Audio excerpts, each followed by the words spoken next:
Right then, Blue Noses, welcome back to the channel. Leicester away review. Here we go. So, let's start off with their goal in the 8th minute. I thought we put out a strong looking side. Their goal, it was a result of, for me, poor defending, poor communication, very poor communication, and mainly Ethan Laird, who had a great game, other than the mistake that cost us. I think he hesitated to come out to his man and he got done. Yeah. And I think for the first, then right through until, the first 20 minutes, I thought Leicester were on top of us. They looked a lot sharper and a lot fitter than us. But then kind of towards the end of the first half and the second half, it was, for me, it was very evenly fought. It was very evenly matched. We obviously had more possession. I said it time and time again last season, and I'll say it again. Having the majority of possession is all very, very good and well. And it looks great on an analyst's spreadsheet and all that stuff. But it doesn't mean anything if you can't do anything with it. And that was the story of a lot of our League One games last year. We were averaging 60-70% possession, but there was no end product. And Tuesday and tonight, we've shown that again. There's a lot of work to be done. Our passing at times in the first half wasn't quite at it. There were times we weren't finding each other, or we were giving away possession sloppily in our own half. I did again tonight like Kumas. I think he's a proper Blues player. By that I mean he's exciting on the eye, he's fast, he's very hard working, and he fights for every ball. Again, 2 or 3 times what I said before about possession.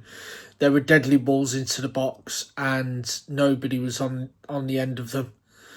We couldn't get anybody on the end of them, and I thought that was a shame. Ethan Laird recovered well from the mistake for the goal, and I feel that he did a fantastic job marking Fatal out the game. I thought he looked after him all night. He had the guy in his pocket. Iwata, I don't think he had his finest game in a blue shirt tonight, unfortunately. And then also I noted there was no consistency in refereeing decisions. He was giving things against us, and then a minute or two later a Leicester player was doing something equally as bad or more or less identical, and it wasn't a foul. There's no consistency in the refereeing. That's the main thing. If you're going to be a bad ref, get it wrong all night with every single decision. Don't, get one right for one team and then something identical goes against the other team and it's not given. Be consistent, do you know what I mean? That's all we want. And while we're talking about refs, obviously the lad who scored the second goal should have been sent off for a challenge on Kyogo on the edge of the area. It was a horrible challenge. He went straight over the ball. And if VAR, I'm sorry, but if VAR's in place, that's a red card every single day of the week. Without a shadow of a doubt. It was a horrible challenge. Nonetheless, ref doesn't give it. He booked him. And then, dying embers of the game, he gets on the end of a cross and scores a second goal. And by the way, Monga, the Leicester player, the teenager who put that cross in, I thought he looked fantastic. He's got the makings of a top player by the looks of him. They've got a real talent on their hands there with that teenage lad. Fair play. The main thing that I cited again this evening, set pieces.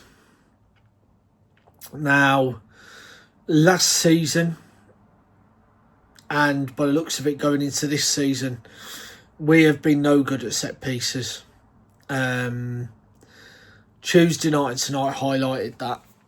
Tuesday night he compared our corners to Port Vale's corners, and there was no comparison. Their corners were organised, they were drilled, they got them opportunities, and ours just didn't. And tonight we've had 7 corners and we haven't hit the target once off any of them. And the majority of the corners that are going in don't even make it past the near post.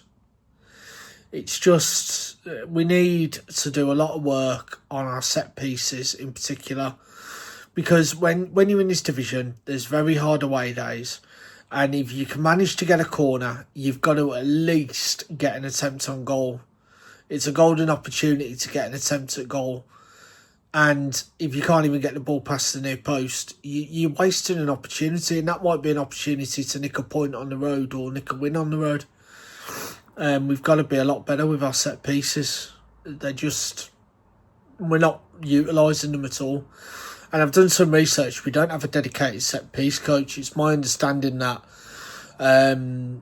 Tom Huddleston and Johnny Grounds, who are coaches, just chip in with a bit of set piece stuff throughout the sessions. They're not dedicated set piece coaches. I'd like to see us get a set piece coaching. And I think also there's an argument for an attacking coach as well. I think at times going forward, we're kind of not sharp enough. And there's a lot of times when someone will get the ball on the halfway line and you'll see an overlap and he needs to play a pass, bang, go. And it'll take another 5 or 6 touches before releasing it, by which time the danger's gone. Do you know what I mean? We've got to be a little sharper, a lot quicker with our decision making. So I think if we could get, we could up the work on the training pitch with the attacking phases of play as well. That would be beneficial. But I'd certainly say I'm surprised in today's day and age we haven't got a set piece coach, because most clubs do seem to have them now, and it's certainly something that we're lacking in. But look, we're not here to be negative. There were a lot of positives tonight, I thought, until the second goal, especially in the second half. We matched them evenly. It was a hard-fought battle. Kudos to Dimmy Gray for getting through the game, because it looks like his shoulder didn't leave his side much until half-time, and I presume it was a bit more flexible in the second half because he's maybe had a morphine jab at half-time. But, it didn't look comfortable for him, so I hope he's all right. Hope Stano's back the other side of the international window. Davis's interview before the game suggests that it's maybe only a week he'll be out for, so I think we'll see him again after the international window. And for me, I think after Tuesday and after tonight, this international window has come at a good time, because over the next 2 weeks, I don't think we're losing many lads to internationals, and there's a lot of work to be done on the training pitch for my liking. I don't know how many new players will get in. It's my understanding that at the moment we have 26 players registered, and you can only have 25 registered, so I suspect there won't be anybody coming in until we've let a few out to free up registration slots. And I think that's what Chris Davis meant pre-match when he said there's a lot of moving parts. So I think you've got to maybe lose 3 or 4 players off the registration, and then you can bring 2 or 3 in. I think the main thing I'd want, there's no way we're getting him, but a Mitrovic type player. So by that I mean a bully, a physical force, someone who can comfortably get you 20 plus goals a year. Just clinical poacher with a bit of a physical presence. That's what I want to see. That's what we're lacking. 2 or 3 decent balls in tonight. No one was in the end of it. We just need that poach of a striker who knows to be on the end of it every single time, and he's going to get you 10, 20 goals a year. That would be my one wish. But we'll see what happens. I'll do a transfer window special. Perhaps a wrap-up video on Tuesday morning or after midnight on Monday when it closes.